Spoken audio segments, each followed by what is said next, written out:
मुझे कुछ लोग कहते हैं कि मुझे प्रभु में बढ़ना है, मुझे प्रभु में बढ़ना है। इंग्लिश में कहते हैं I want to be grow in the lord, मुझे बढ़ना है। तो मैं समझ नहीं पाता हूं कि ये वर्ड किस सेंस में कहा गया है। प्रभु में बढ़ने का अर्थ हर एक के लिए अलग अलग है। मैं आपसे पूछना चाहता हूं, आपकी लाइफ में बढ़ने का डेफिनेशन क्या है?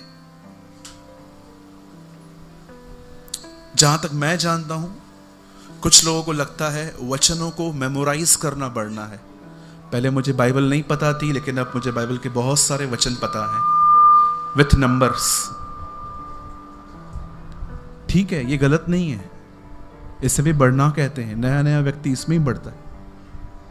लेकिन आप में से जितने लोग पुराने हैं, जिनका पानी का बपतिस्मा हो चुका है, you are baptized in the name of the father, son and the holy spirit, आप में से जितनों का बपतिस्मा हो चुका है, अब मैं उनसे जानना चाहता हूं आपका डेफिनेशन क्या है। अगर कल इस पुलपिट पे आपको पास्टर कहते हैं कि इस टॉपिक पे प्रीच करो, तो आप क्या प्रीच करेंगे?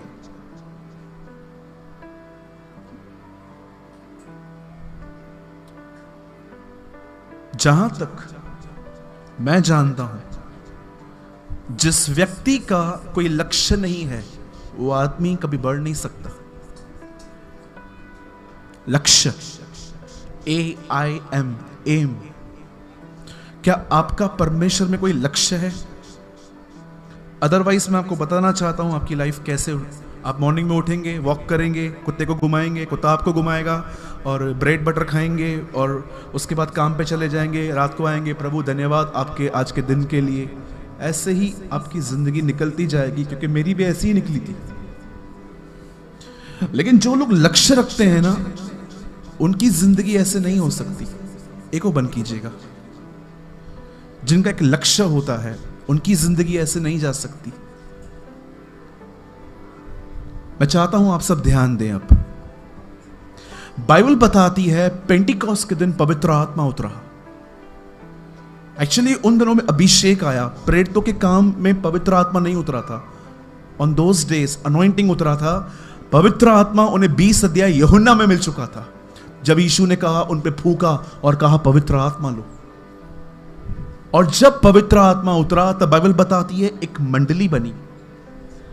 अब सुनिए, पहले की मंडली के अंदर देखिए क्या था।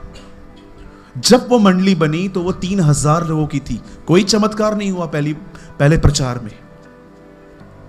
वचन ने सबको बदला। आज हम सबको कहते हैं कि